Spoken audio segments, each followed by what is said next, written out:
Quando abrimos a Bíblia no livro de Mateus e começamos a ler o capítulo 5, vamos encontrar uma das páginas mais impressionantes de toda a história humana.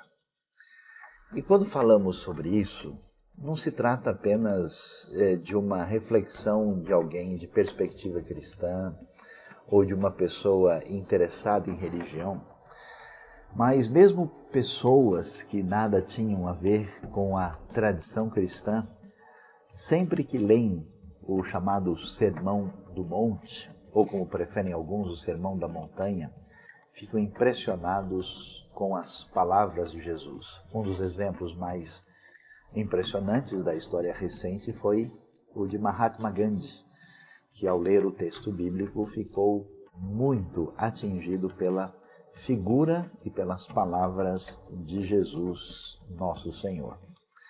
E quando começamos a ler o texto vai nos falar a respeito de algo que vai se tornar emblemático da ética de Jesus, daquilo que tem a ver com, vamos dizer assim, a essência dos seus ensinamentos. Na verdade, o que é chamado de Sermão do Monte é uma coletânea de textos que vai de Mateus 5 até capítulo 7 e que vai nos apresentar, podemos assim dizer, uma espécie de resumo dos ensinamentos de Jesus que ele apresentou aos seus discípulos, talvez numa espécie de retiro espiritual. E aqui em Mateus, como também em Lucas, nós temos assim o resumo daquilo que foi apresentado. E lendo as palavras do texto, o texto vai dizer que vendo as multidões, Jesus subiu ao monte e se assentou.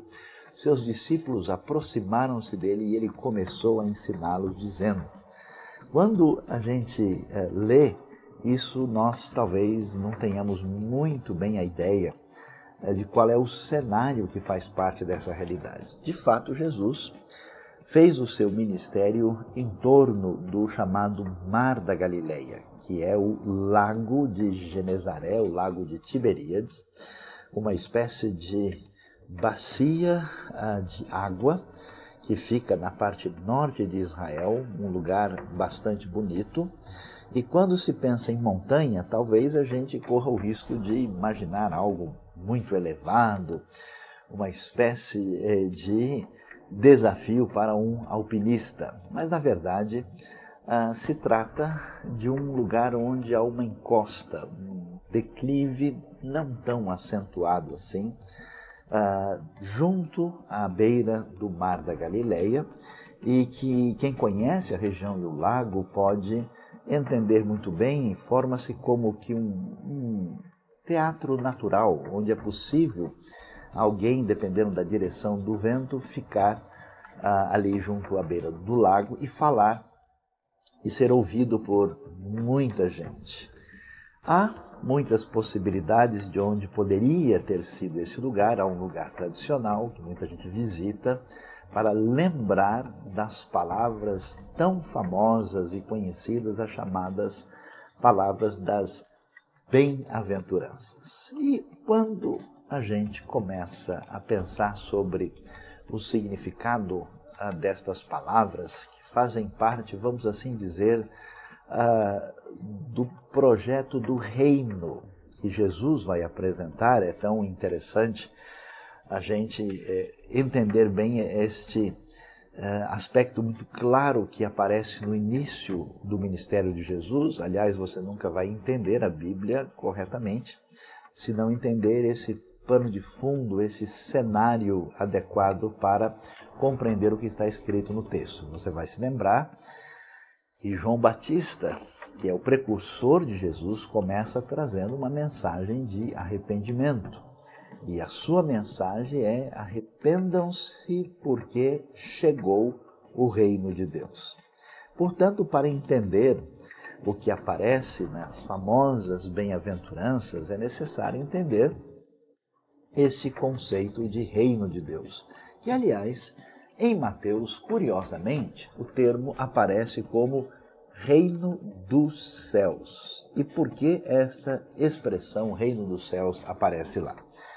Na verdade, Mateus, sendo um evangelho, tendo em vista o leitor judeu, aparece com um perfil próprio, cheio de linguagens específicas que a gente chama de semitismos, e aí nós temos um deles que tem a ver com o fato do respeito profundo que os judeus tinham em relação a Deus, ao nome de Deus, qualquer coisa que pudesse, vamos assim dizer, tocar diretamente a Deus. Esse respeito profundo, essa declaração de que Deus não pode ser aproximado de uma maneira tão intensa, faz com que haja uma atitude diferenciada, e para evitar o nome de Deus se diz reino dos céus. Isso não quer dizer que se trata de um reino metafísico ou se trate de uma realidade que não tem nada a ver com o nosso cotidiano, não. É uma maneira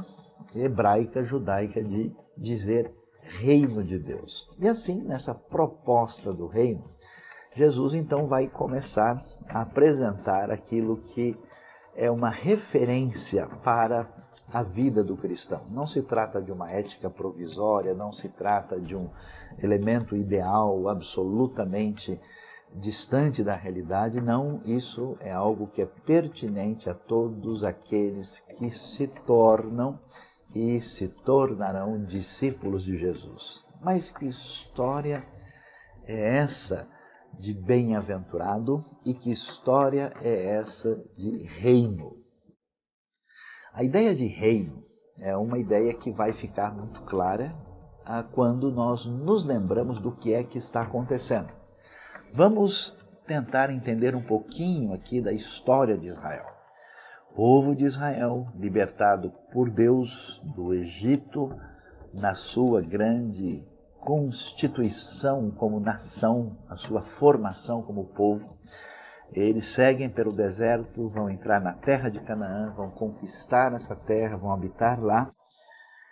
E não demora muito tempo, vai surgir a monarquia de Israel com um destaque especial para os reis Davi e Salomão. Essa monarquia tem um sentido especial. A ideia fundamental é que esse povo deveria ser um reino de sacerdotes, ou seja, deveria mostrar Deus para as demais nações e deveria também ser um reino no sentido em que deveriam ter um rei que de alguma maneira representasse a Deus. É a ideia do ser humano como um corregente de Deus para que o mundo tenha todas as coisas no seu devido lugar. E o que vai acontecer? No período de Davi e de Salomão, de certa forma, há um protótipo disso aqui.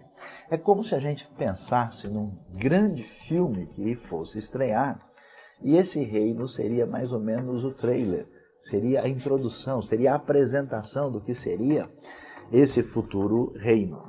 Portanto, nesse contexto do reino, Deus faz uma aliança com Davi, que pode ser lida com mais detalhe em 2 Samuel, capítulo 7.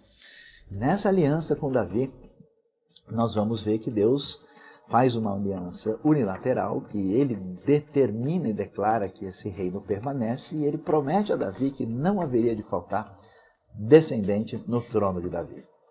Qual foi o grande problema? A nação se afastou de Deus, o reino se dividiu. O reino do norte caiu nas mãos dos assírios, depois o reino do sul nas mãos dos babilônios. E aí a pergunta é: o que será feito desse reino?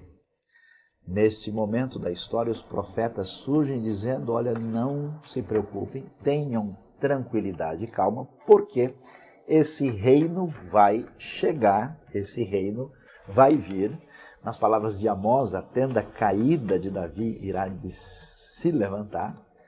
Nas palavras de Isaías, lá o tronco de Jessé vai produzir um ramo novo, um rebento, que significa o retorno desse reino davídico. E quando Jesus aparece, a expectativa de que esse reino haveria de retornar, haveria de chegar, é o que a gente chama de esperança messiânica. Isso está absolutamente efervescendo no meio da comunidade de Israel. E qual é a razão principal? Depois do período do domínio dos babilônios, vem o domínio dos persas, domínio dos gregos.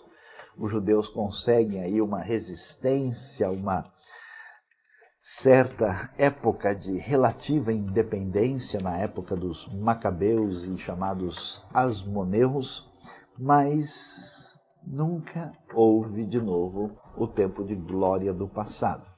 E desde o ano 63 a.C., os romanos passam a dominar toda a região, dominam a terra de Israel e dominam com força, com organização, e dominam de uma maneira que é um domínio de braço forte, muito exigente.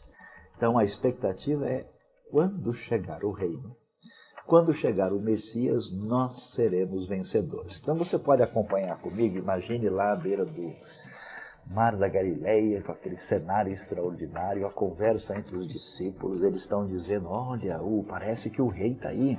Vocês já ouviram falar daquele, como é que chama mesmo, esse rabino novo, diferente aí? Esse Jesus que veio de Nazaré e que está por aqui, ele está sempre lá em Cafarnaum, e ele fala de um jeito que ninguém resiste às suas palavras. Ninguém jamais falou como esse homem. Ele fala como quem tem autoridade. Não parecem aí esses religiosos, muitos lá de Jerusalém, que parece que estão falando aquilo que os outros querem ouvir, que tem aí uma aliança indevida com os romanos. Jesus é muito diferente. E é interessante observar também que ninguém faz coisas como esse Jesus faz. Ele tem poder sobre os espíritos maus, ele cura pessoas, ele faz milagres como ninguém. E é impressionante do que é que um rei precisa de capacidade de atrair as pessoas. E ninguém é como Jesus. As multidões estão atrás dele. Todo mundo quer saber quem é esse homem, o que ele vai dizer. Portanto, Jesus é o rei esperado. Imagine só toda essa expectativa, toda essa visão por trás do cenário. Jesus então começa a ensinar e depois reúne os discípulos estão aí seguramente esperando de que agora o projeto do reino vai chegar. O que passa na cabeça deles? Eu não sei, talvez alguém poderia imaginar esses discípulos pensando como Jesus com seus poderes miraculosos pode apenas mirar o dedo e derrubar os romanos. Que ele tem condições, de fato, de chefiar essa revolução que vai devolver o reino para Israel e que significa o futuro glorioso esperado desde o tempo dos profetas. O que é que vai acontecer? Jesus começa a falar.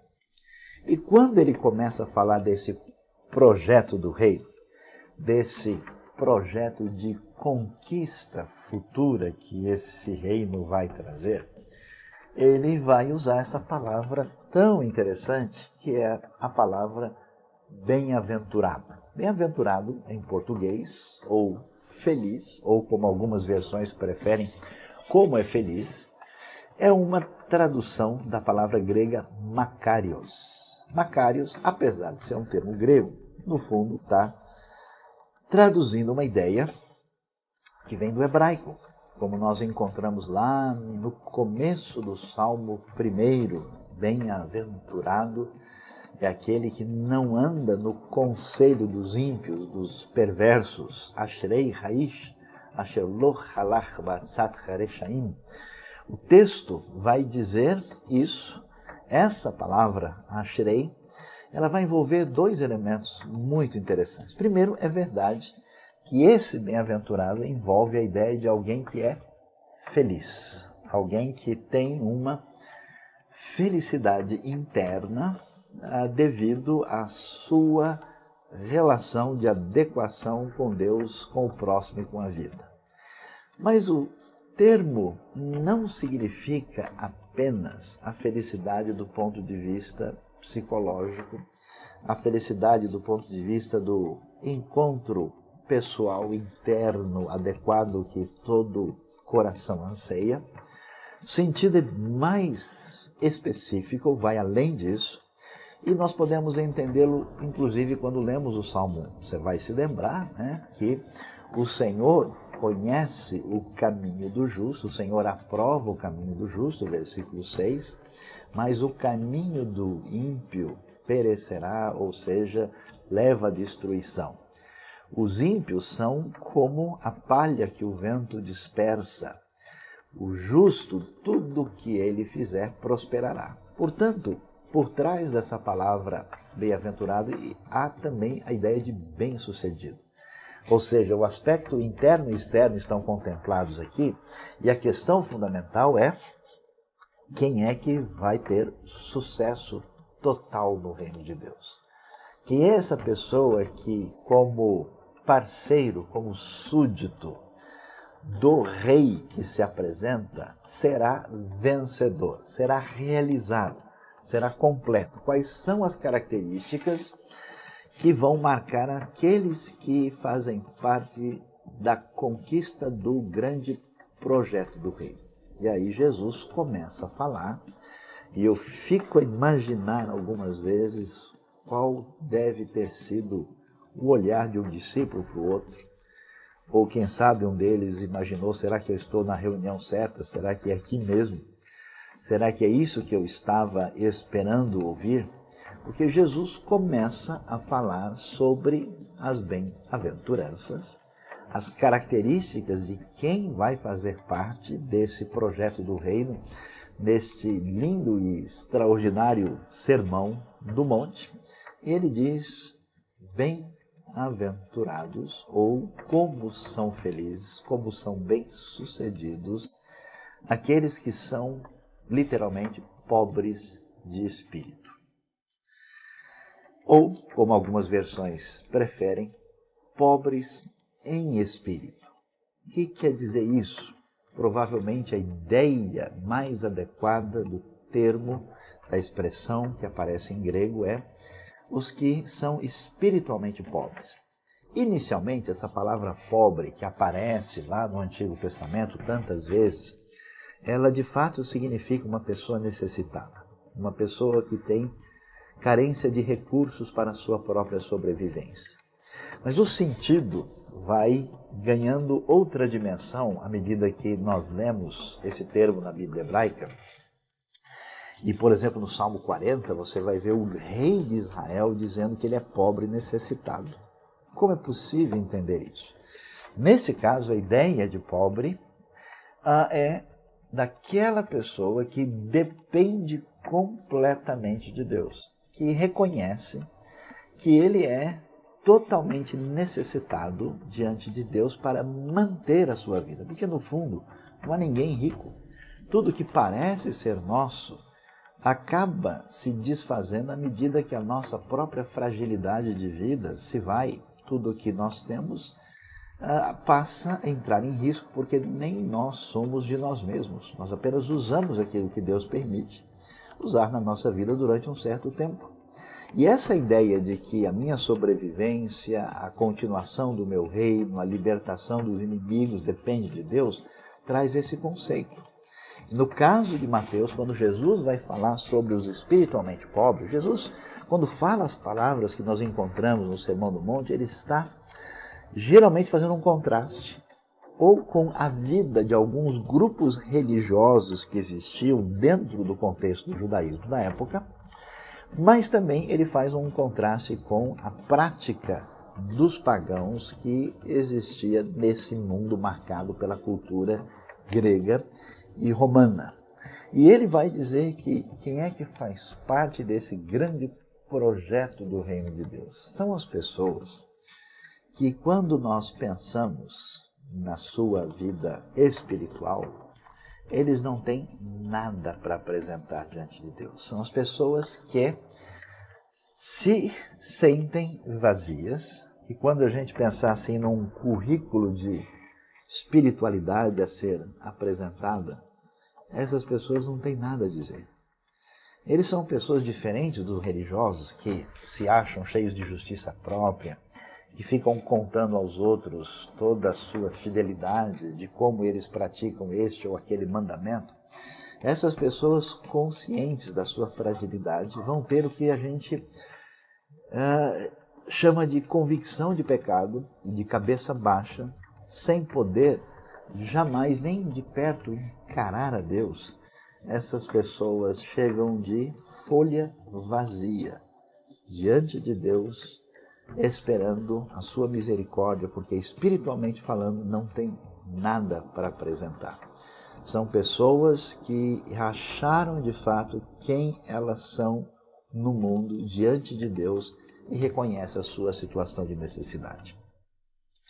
No entanto, ser pobre de espírito ainda é insuficiente. O texto de Mateus vai adiante e ele vai nos dizer algo muito extraordinariamente importante, que vai nos dar muita compreensão do que é que Jesus está querendo dizer. Ele vai prosseguir e vai dizer, no versículo de número 4, bem-aventurados que choram, pois eles serão consolados. Que história é essa? Aliás, parece até um contrassenso, já que bem-aventurado é como é feliz, e quem chora está triste, né? E está infeliz. Então, como é feliz quem é infeliz? Uma coisa que certamente os discípulos ficam admirados em ouvir. Que significa bem-aventurados que choram? Já que essas pessoas que foram atingidas pelo reino, e esse reino começa a tomar proporções e um delineamento que mostra a característica da interioridade que ele envolve. Pessoa que é discípula de Jesus não é só a pessoa que chega de folha vazia dizendo, olha, aqui está a lista das coisas boas que eu faço e não tem nada a dizer.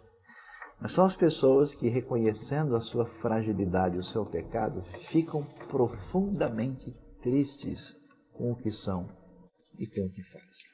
São pessoas que acordaram do sono profundo e reconhecem que os seus problemas não é culpa do governo, culpa dos outros, são delas mesmas. Elas queriam ser melhores e elas não conseguem.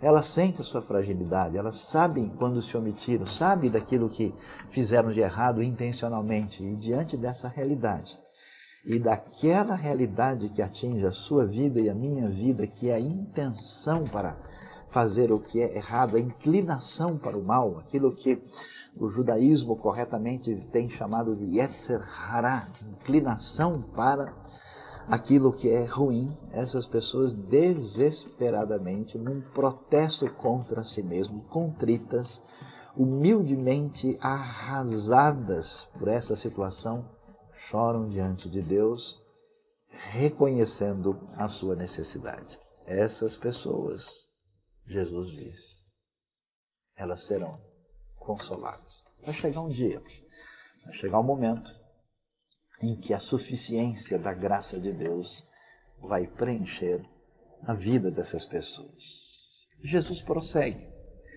E aí, certamente, ele vai surpreender muito mais com as suas palavras. Ele diz, bem-aventurados os humildes, ou, conforme preferem algumas versões, os mansos, porque eles receberão a terra por herança.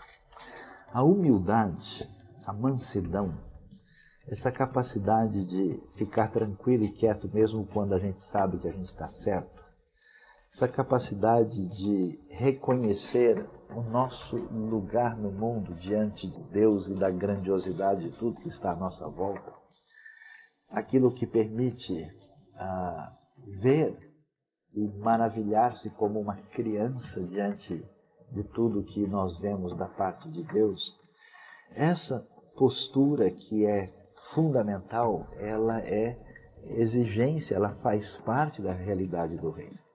E é interessante porque quem via os romanos, quem via a história das conquistas do passado, sabe que a terra pertence aos mais fortes, a quem exerce poder e quem manda. E é interessante como, por pouca coisa, famílias, pessoas deixam a sua amizade para sempre por causa de um pouco de recurso, de uma herança, um pedaço de terra. Os humildes, as pessoas que desistem de lutar com as suas próprias armas, as pessoas que se assemelham a Jesus, as pessoas que passam a controlar-se internamente de uma maneira diferenciada, sem permitir que as suas emoções fortes dominem a sua vida de uma maneira perigosa e que incomoda, essas pessoas irão receber a terra por herança. Aquilo que é motivo de luta, morte, desgraça entre tanta gente, no final ficará com os humildes. E é tão interessante ver como é que Jesus vai mostrar essa realidade de modo tão impressionante, mostrando para os seus discípulos qual é a proposta do reino de quem será vencedor nesse projeto. Para encerrar a nossa reflexão e observar com bastante clareza o impacto das palavras de Jesus neste magistral Sermão do Monte, especialmente focalizando as tão aclamadas bem-aventuranças, eu gostaria de ler um trecho da tradução de Mateus 5 na versão bíblica, a mensagem que tenta traduzir numa linguagem contemporânea aquilo que esse texto quer nos dizer. Claro, o texto é um tanto quanto interpretativo, mas ele traz certas expressões que nos ajudam a entender com um pouquinho mais de clareza a força das virtudes internas que atingem a nossa vida, que estão relacionadas com o projeto do reino. O texto diz que quando eles chegaram a um lugar bem tranquilo, Jesus se assentou e começou a ensinar os seus companheiros de caminhada. E ele disse: abençoados são vocês que nada mais têm para oferecer. Quando vocês saem de cena, há mais de Deus e do seu governo. Abençoados são vocês que sofrem por terem perdido o que mais amavam. Só assim poderão ser abraçados por aquele que é o amor supremo. Abençoados são vocês que se contentam com o que são, nem mais nem menos. Assim vocês se verão como os orgulhosos donos de tudo que não pode ser comprado. Deus abençoe a sua vida, Deus abençoe o seu coração e nos ajude a entender de maneira muito particular, de maneira pessoal, íntima e profunda, as verdades tão impressionantes e impactantes que aparecem no Sermão do Monte, neste contexto do reino aqui, do choro do reino, e que isso ajude a fazer grande diferença na nossa vida. Deus abençoe.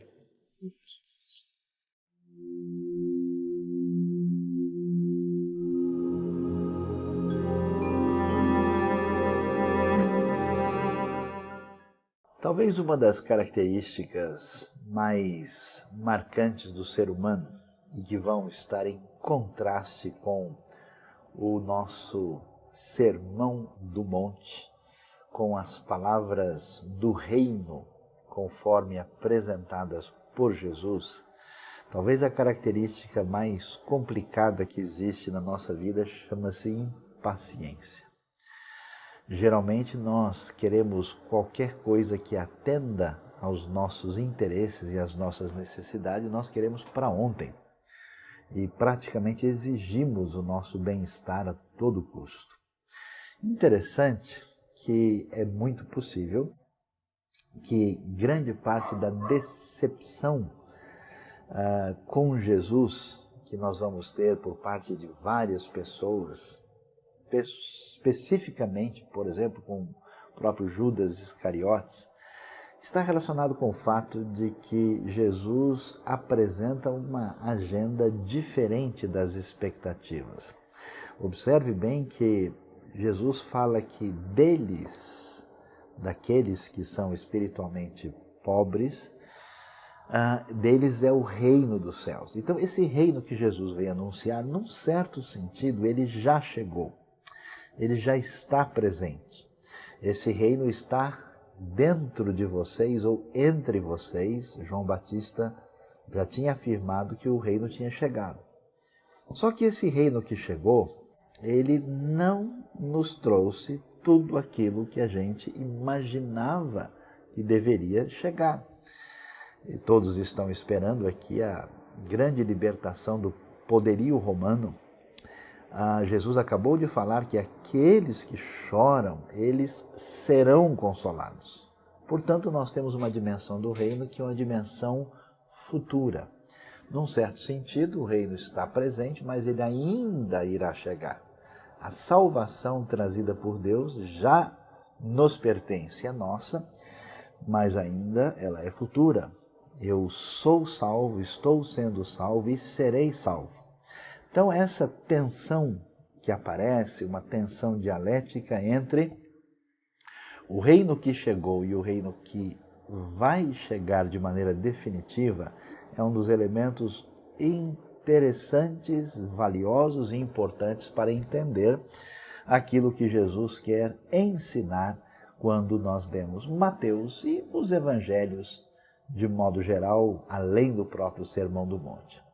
Jesus vai continuar na sua proposta, como nós pudemos ver na nossa primeira mensagem, focalizando os versículos de 1 a 5, Jesus vai concentrar agora a sua atenção nas outras chamadas bem-aventuranças, essas felicidades, essas marcas definidas na vida das pessoas que são súditos do reino e que querem caminhar como discípulos de Jesus. Como nós vemos, diferentemente de uma ideia preponderante de uma conquista externa ou de um aspecto visível, político, social do reino, a ideia que vai surgir é que a dimensão do reino começa já neste momento na interioridade de cada pessoa.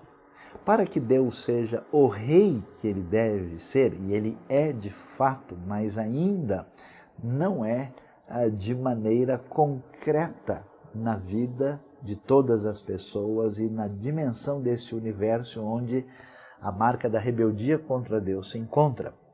A primeira grande vitória do rei se dá na sua vida, na minha vida. É quando a gente abre mão, a gente desiste da nossa luta pessoal, inclusive contra Deus, e dobra o joelho e se curva e aceita que Ele é o Rei. E diante desse reconhecimento nós nos tornamos súditos e servos do Rei vencedor. A grande batalha se ganha internamente. Nas palavras do teólogo alemão Rudolf Stier, a pessoa que de fato se submete, a pessoa que é capaz dessa atitude de humildade plena, que está relacionada com essa mansidão, com essa humildade que a gente mencionou, essa é a pessoa que conquista o mundo. Como diz Provérbios com bastante clareza, quem domina o seu espírito é mais forte do que aquele que domina, que conquista uma cidade. Jesus vai prosseguir e agora ele vai adiante e vai dizer no versículo de número 6, bem-aventurados os que têm fome e sede de justiça, pois eles serão satisfeitos.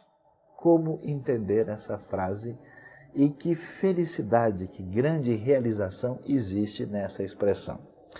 Quando a gente entende o que acontecia no ambiente judaico e a gente falava nessa palavra justiça, ela envolvia três aspectos: o aspecto legal, o aspecto moral e o aspecto social. Não deve ser difícil entender que justiça no sentido moral tem a ver com o conformar-se à lei divina, o não desprezar e transgredir, por exemplo, os 10 mandamentos. Um conformar-se a vontade de Deus e ser uma pessoa correta, justa, que atende essa justiça que deve atingir a vida de todo mundo. Essa dimensão moral, ela tem a sua repercussão dentro da esfera legal na própria sociedade. Ou seja, se nós temos uma realidade ética adequada, que é subjacente à maneira como a nossa vida se organiza, então nós devemos ter um sistema que regula a sociedade, que é fundamentado neste elemento essencial que coordena e permite a vida de todo mundo. Essa dimensão de justiça que aparece na Torá, e nós vamos nos lembrar aqui, muito importante para entender Mateus e especialmente entender o Sermão do Monte, Jesus está apresentando a sua mensagem para o contexto judaico. Por isso, Mateus, além do que nós vamos encontrar na mensagem, nas mensagens que temos no Sermão do Monte, nós temos junto com ela 5 grandes discursos em Mateus, ou grandes sermões, vamos assim dizer. Eles nos lembram dos 5 livros da lei, da Torá, do Pentateuco. E da mesma maneira como as palavras mais importantes que nós vamos encontrar na Torá foram ditas no Monte Sinai, aqui está Jesus, uma espécie de novo Moisés, trazendo os seus 5 discursos, e as suas palavras de importância proeminente vão aparecer também nesta mensagem que é Sermão do Monte. Por isso esse aspecto legal, esse aspecto moral, esse aspecto de justiça é tão valioso e tão importante. Esses aspectos se desdobram para a vida social. Por isso, uma das coisas mais valiosas enfatizadas na lei e que tem um desdobramento ainda mais acentuado quando a gente lê os profetas, tem a ver com a ideia de justiça na sociedade. Ou seja, a lei de Deus, que diz que só Ele é o Senhor, Shema Israel, Adonai Eloheinu, Adonai Echad. Ouve, ó Israel, o Senhor nosso Deus, o Senhor é um, é único. Se só Deus é o Senhor, quer dizer que ninguém mais pode ser. Isso esvazia o poder de todos os pretensos poderosos e dominadores deste mundo. Isso estabelece uma relação de igualdade entre as pessoas. Todos são criados à imagem e semelhança de Deus, todos estão submissos a esse mesmo Deus. Isso significa que, essencialmente, todos são iguais, o que clama por uma justiça igualitária na própria sociedade.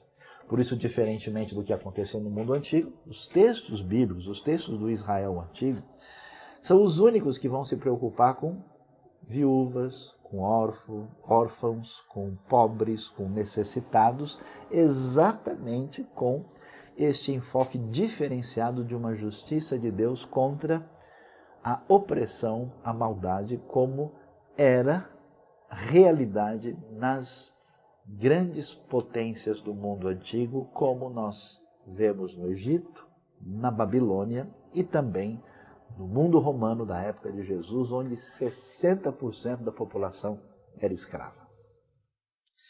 O que acontece? Há uma necessidade de justiça no mundo. Justiça por causa da maldade e da opressão.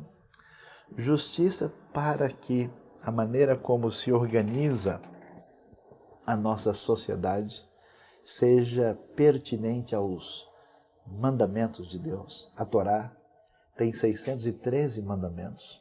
Os 10 mandamentos resumem estes elementos mais importantes da ordem de Deus no mundo. E Jesus vai dizer que amar a Deus sobre todas as coisas e ao próximo como a si mesmo resume a essência do que significam todos esses mandamentos. Então, em função dessa perspectiva social, dessa perspectiva legal e moral, qual é a grande dimensão que envolve a pessoa, que passa a seguir a Jesus e está alinhada com a proposta do rei. Quem é feliz? Quem vai ser vencedor?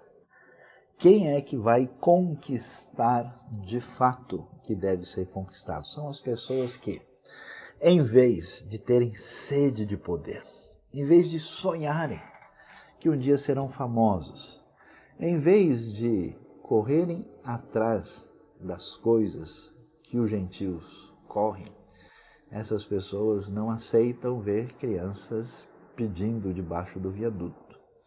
Essas pessoas se revoltam quando ouvem falar de imoralidade, de pedofilia e de crimes horríveis. Essas pessoas têm o seu coração machucado quando vem a desordem no mundo. Por isso, a fome e a sede, aquela coisa que toma o coração dessas pessoas, envolve um dia em que a justiça vai chegar. É uma espécie de santa revolta contra o mal e da não aceitação das coisas do jeito que elas são. E essas pessoas ficam mais tristes ainda, muito aborrecidas e absolutamente marcadas pelo choro do reino, mas por uma santa revolta que se traduz numa fome intensa de querer ver justiça na sua própria vida. Porque elas sabem que o problema do mundo são elas mesmas. Elas sabem como é difícil guardar a tranquilidade quando você leva uma grande desvantagem no negócio. Sabe como é difícil perdoar quando você de fato foi machucado e ofendido. E essas pessoas que vão estar alinhadas com o reino são pessoas cuja vitória do reino se dá no interior da sua vida e elas sonham um dia, quando elas não mais pecarão contra Deus, elas não mais se revoltarão indevidamente com certas situações na vida, elas sabem que um dia as imperfeições serão vencidas, elas sonham com o alvorecer do reino, quando a justiça será vencedora do cenário à nossa volta e especialmente na nossa própria vida. Jesus vai prosseguir e vai adiante para falar das bem-aventuranças que marcam a vida daqueles que estão no projeto do reino. E a sua frase vai ser surpreendentemente impactante no verso de número 7, quando ele diz que bem-aventurados os misericordiosos, porque eles alcançarão misericórdia. O que significa misericórdia? Misericórdia é uma palavra que evoca com muita força a ideia da graça de Deus. É agir de uma maneira sensível para com a pessoa que manifestou a sua fragilidade, a sua dificuldade.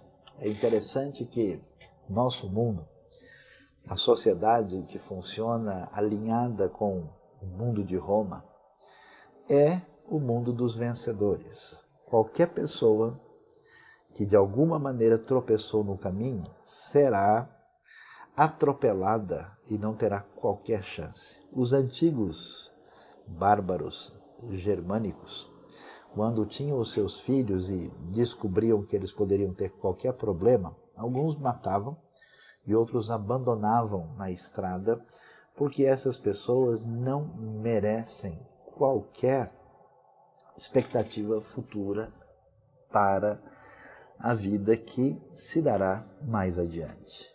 E o nosso mundo funciona assim. Uma vez que alguém tenha qualquer situação de dificuldade na sua vida, a própria sociedade deixa essas pessoas numa condição talvez de serem impossibilitadas de irem adiante. O que significa misericórdia? Misericórdia está alinhada com essa graça de Deus, com o Hesed, que aparece no Antigo Testamento, que significa o amor incondicional de Deus. Foi assim que Deus procurou Israel. Deus procurou Israel para fazer aliança, para estabelecer uma relação de parceria pela sua própria decisão. Ele enfatiza que a relação com Israel não foi porque eles eram o melhor dos povos, de jeito nenhum.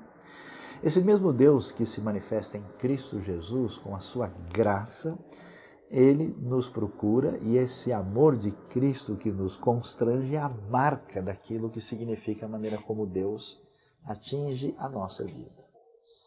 Quando uma pessoa passa a fazer parte do reino, essa pessoa que reconheceu a sua limitação, essa pessoa que reconheceu o seu pecado e chorou e começou a sonhar com a justiça, quando essa pessoa é atingida pelo reino, a coisa mais valiosa, mais impressionantemente forte que essa pessoa recebe na sua vida é a misericórdia de Deus, no sentido de não ser punido como merecia ser punido. Aliás, a misericórdia é o contraponto da graça. A graça é receber aquilo que a gente não merece, misericórdia é não receber o que a gente merecia. Então, quando esse amor incondicional de Deus nos alcança, nós somos atingidos pela misericórdia de Deus, o nosso coração fica diferente. Quem são os misericordiosos? São as pessoas que uma vez foram tratadas por Deus com tal amor e misericórdia que agora eles tratam as outras pessoas dessa maneira. É a pessoa que sabe que o fulano errou, que sabe que, pensando de modo objetivo, ele não merece mais nada. Mas como Deus nos trata de uma maneira absolutamente peculiar, essa pessoa crê numa outra chance para aquele que é alvo do amor e da misericórdia de Deus. Se todas as pessoas marcarem as suas razões e pensarem em função de si mesmas, o nosso mundo seria destruído e jamais subsistiria. Só existe chance de perdão, de restauração, de reconstrução da realidade por causa da misericórdia alinhada com o amor de Deus. Seguramente você vai descobrir que qualquer pessoa que saiu da lama, da desgraça, só pôde fazer isso porque alguém motivado pelo poder do reino que quebra as fortalezas internas nossas, essa pessoa foi alvo, foi instrumento da misericórdia e do amor de Deus e passou adiante. Quem será vencedor? Os misericordiosos. Eles alcançarão misericórdia. E Jesus vai adiante e vai dizer algo que vai mexer com a nossa cabeça, porque ele diz: bem-aventurados os puros de coração, porque eles verão a Deus. Como é possível alguém ser puro de coração? Todo o contexto do Sermão do Monte tem nos mostrado com clareza que a pessoa que chega diante de Deus chega espiritualmente pobre. Não há muito o que oferecer diante de Deus. Então, como alguém pode ser alguém assim, que ao mesmo tempo chora pela sua fraqueza, e ele ser puro de coração? É claro que pureza de coração não significa impecabilidade. Não significa uma pessoa que não comete erros nem falhas e não tem o que acertar na sua vida. A ideia de pureza de coração significa coração não dividido. Significa coração íntegro. Significa coração onde não há espaço para outro senhor, para outro rei. Se nós estamos reconhecendo que Jesus é o rei e estamos nos submetendo a ele, isso significa que só ele pode ser objeto total da atenção e da dedicação do nosso coração. E aí nós começamos então a entender: os puros de coração são as pessoas que de fato desistiram das outras referências como possíveis referências que podem ter espaço para dividir com Deus na nossa vida. Os puros de coração são as pessoas que totalmente estão alinhadas com Deus, com o reino, com Cristo e com o projeto do reino. E a gente poderia imaginar qual é o maior prêmio, qual é a maior vitória que alguém assim irá receber. É interessante. Os prêmios de quem está no reino são muito diferentes. Eles não ganharão riquezas, eles não ganharão nome, eles não ganharão absolutamente nada que parece ser um prêmio. Eles verão a Deus. Moisés, no auge da sua comunhão com Deus, quando Deus pergunta o que ele deseja, ele diz: Senhor, eu queria ver a tua face, o teu rosto. Deus diz: não é possível ver e ficar vivo. O hino antigo vai nos dizer: hei de ver meu Redentor, junto dele sim um dia eu hei de estar. Eu quero ver a face de quem me salvou. Você já teve saudades de alguém? Já desejou encontrar uma pessoa muito querida? Sempre o rosto, que é a identidade da pessoa, que nos vem à mente. Então o anseio de quem é atingido pela graça, pelo poder do reino, é um dia poder de alguma forma ter a intimidade máxima possível com o grande Deus manifesto nas palavras de Jesus. Ah, sim, um dia eles verão a Deus. E a gente está feliz da vida com as bem-aventuranças, tranquilos, contentes, lendo tudo que aparece aqui, e de repente a gente começa a ter uma surpresa absolutamente inesperada. Nós, lendo o que o texto vai nos dizer, nós vamos depois descobrir alguma coisa que não estava no nosso projeto original. O texto vai dizer: bem-aventurados pacificadores, pois eles serão chamados filhos de Deus, e prossegue na sequência: bem-aventurados os perseguidores por causa da justiça, pois deles é o reino dos céus. Interessante. Nós temos um contraste aqui. Quem são os pacificadores? Pessoas do reino que, ao contrário do poder ou da ânsia pelo poder que divide, traz guerra, luta e toda a catástrofe da história humana, a história da humanidade, a história de guerras, mortes e destruição, essas pessoas agora no reino são diferentes, eles trazem paz. Que paz? Primeiro, paz entre as pessoas. E, além de serem conciliadores, eles trazem paz entre as pessoas e o próprio Deus. Anunciam a paz, colocam as pessoas em paz com Deus e produzem conciliação. Eles serão chamados filhos de Deus, que quer dizer eles serão reconhecidos como gente parecida com Deus, porque esse amor que atinge internamente produz uma relação de proximidade e de vitória nas relações interpessoais, diferente do que vai acontecer na relação com esse mundo sem Deus. O que a gente poderia esperar ao estar alinhado com Jesus? Ao estar alinhado com as bem-aventuranças, com essa atitude tão incrivelmente impressionante, é que a paz viria sobre nós. Jesus vai dizer: não será assim. Os pacificadores, aqueles que estão alinhados com o reino de Deus, essas pessoas serão incompreendidas. E aí vem o grande desafio, que certamente surpreende aos discípulos e a mim e a você, porque essas pessoas serão perseguidas por causa da justiça, e elas têm como garantia o reino de Deus, o reino dos céus. Isso talvez atinja a vida de tantas pessoas que imaginam por que, se alinham ao reino, serão bem recebidas e bem reconhecidas. Quando alguém luta contra aquilo que é padrão, quando alguém nada contra a maré, em vez de ser bem recebido, será severamente rejeitado e criticado. Foi assim que aconteceu com a história dos profetas. Jesus disse com clareza: escuta, Como é que foi que vocês receberam os profetas do passado? Estevão, quando confronta a liderança religiosa, diz: qual dos profetas vocês no passado não mataram? Por isso Jesus vai convidar a gente a fazer uma festa muito estranha.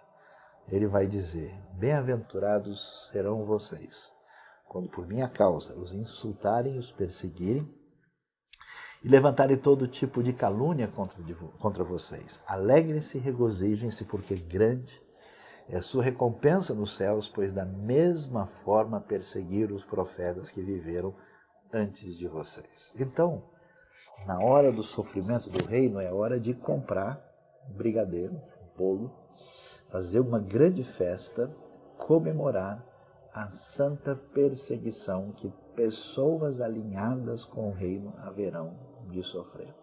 Enquanto o reino não chega vitoriosamente e não traz a grande e total vitória divina, a realidade será do jeito que Jesus disse. As pessoas alinhadas ao reino devem perceber que elas não serão entendidas nesse mundo sem Deus. E para encerrar, vale mais uma vez ler aqui a mensagem para nos mostrar de maneira mais vívida e contemporânea como essas palavras ligadas ao reino aparecem aqui. O texto diz: abençoados são vocês que sentem fome de Deus. Ele é comida e bebida, é alimento incomparável. Abençoados são vocês que se preocupam com o bem-estar dos outros na hora em que precisarem de ajuda, também receberão cuidado. Abençoados são vocês que puseram em ordem seu mundo interior, com a mente e o coração no lugar certo. Assim vocês poderão ver Deus no mundo exterior. Abençoados são vocês que conseguem mostrar que cooperar é melhor do que brigar ou competir. Desse modo, irão descobrir quem vocês realmente são e o lugar que ocupam na família de Deus. Abençoados são vocês cujo compromisso com Deus atrai perseguição. A perseguição os fará avançar cada vez mais no reino de Deus. E isso não é tudo. Considerem-se abençoados sempre que forem agredidos, expulsos ou caluniados para me desacreditar. Isso significa que a verdade está perto de vocês o suficiente para os consolar, consolo que os outros não têm. Alegrem-se quando isso acontecer, comemorem, porque ainda que eles não gostem disso, eu gosto. E os céus aplaudem, pois sabem que vocês estão em boa companhia. Meus profetas e minhas testemunhas sempre enfrentaram essa mesma dificuldade. Deus abençoe sua vida. Deus abençoe o seu